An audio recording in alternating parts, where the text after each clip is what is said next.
خدا کرے میری عرض پاک پہ اترے وہ فصل گل جسے کبھی اندیشہ زوال نہ ہو۔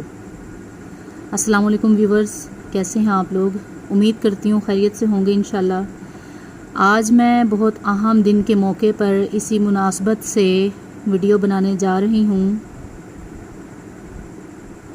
جیسا کہ آپ جانتے ہیں آج 14 اگست ہے۔ اگر ہم اس کی تاریخ پر بات کریں تو دنیا پر صرف 2 ہی ایسے ملک ہیں جو اسلام کے نام پر حاصل ہوئے ہیں، ایک ریاست مدینہ اور دوسری پاکستان، اسلامی جمہوریہ پاکستان، اور بیلوڈ مدر لینڈ، جس میں لاکھوں مسلمانوں نے اپنی جانوں کے نذرانے پیش کیے اور یہ خطہ ارض ہمیں آزاد ملا۔ آئیے اس کی تاریخ پر کچھ نظر ڈالتے ہیں۔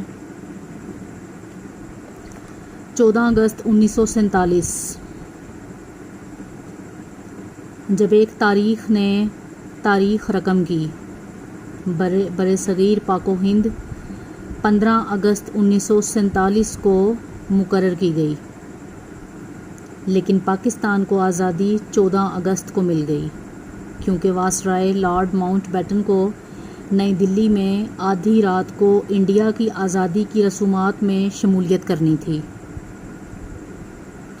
اقتدار کی منتقلی کراچی کی ایک تقریب میں 14 اگست کو ہو گئی تھی، لیکن پاکستان کے ریڈیو اسٹیشن رات کے 11:30 بجے تک یہ اعلان کرتے رہے کہ یہ آل انڈیا ریڈیو ہے، جبکہ پوری قوم بے چینی سے خصوصی ٹرانسمیشن کا انتظار کر رہی تھی۔ اس وقت پاک و ہند کے گلی محلوں میں آگ کے شعلے بلند ہو رہے تھے، فائرنگ ہو رہی تھی، خنجر زنی جاری تھی اور تیزاب کی بوتلیں بھر بھر کر ایک دوسرے پر پھینکی جا رہی تھی۔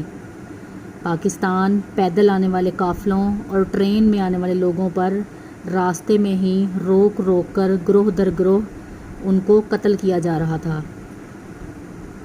مسلمان اپنی پاک سرزمین کی جانب ہجرت کی طرف گوشاں تھے۔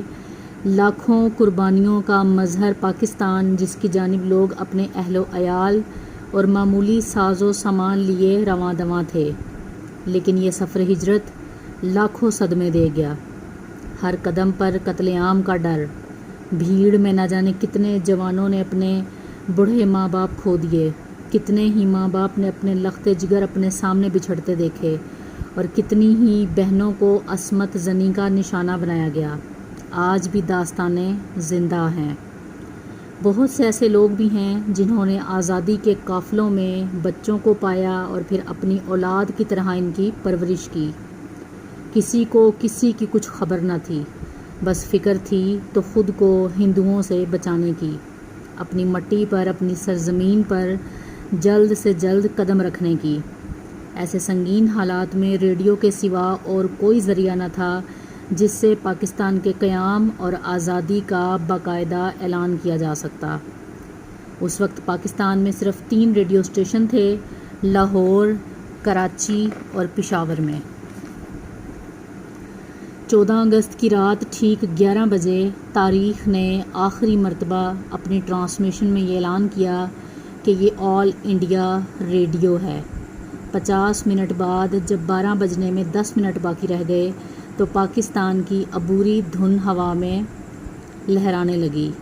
یہ دھن پاکستان کے عظیم نغمہ نواز خورشید انور نے بنائی تھی۔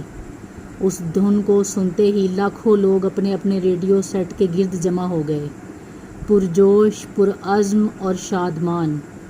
جب 12 بجنے میں صرف 1 منٹ باقی تھا تو یہ دھن دھیرے دھیرے سے منظر میں جا کر غائب ہو گئی، اور ایک آواز ابھری، اب سے کچھ دیر بعد پاکستان کی آزاد اور خود مختار مملکت وجود میں آنے والی ہے۔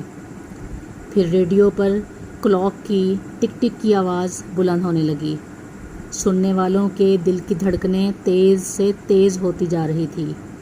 پہلے انگریزی میں آواز آئی، دس از پاکستان براڈ کاسٹنگ سروسز، اور پھر اردو میں آواز آئی، یہ ریڈیو پاکستان ہے۔ یہ آزادی کے ساتھ ساتھ نشریات عالمی ہندی سے اردو کا اتنا بڑا واقعہ تھا کہ لوگ اس قدر جذباتی ہو گئے کہ سبھی ایک دوسرے سے گلے ملے اور ایک دوسرے کو مبارکباد دینے لگے، اور بعض نے تو ریڈیو پاکستان کو فون کر کے مبارکباد پیش کی۔ یہ وہ لمحہ تھا جس کا سالوں سے سب کو بے صبری سے انتظار تھا۔ یہ وہ لمحہ تھا جب سب نے پاکستان کے آزاد ہونے کا اعلان اپنی کانوں سے سنا تھا۔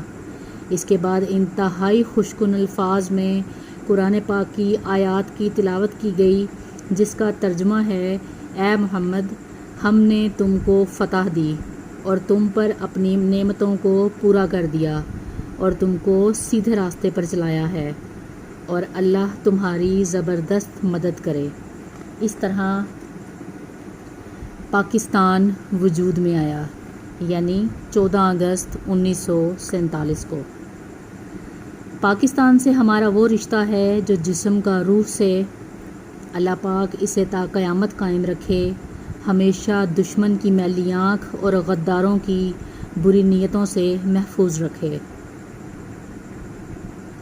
ہم لائے ہیں طوفان سے کشتی نکال کر، اس ملک کو رکھنا میرے بچوں سنبھال کر۔ پاکستان تا قیامت قائم رہے، دعاؤں میں یاد رکھیے گا۔ اللہ حافظ۔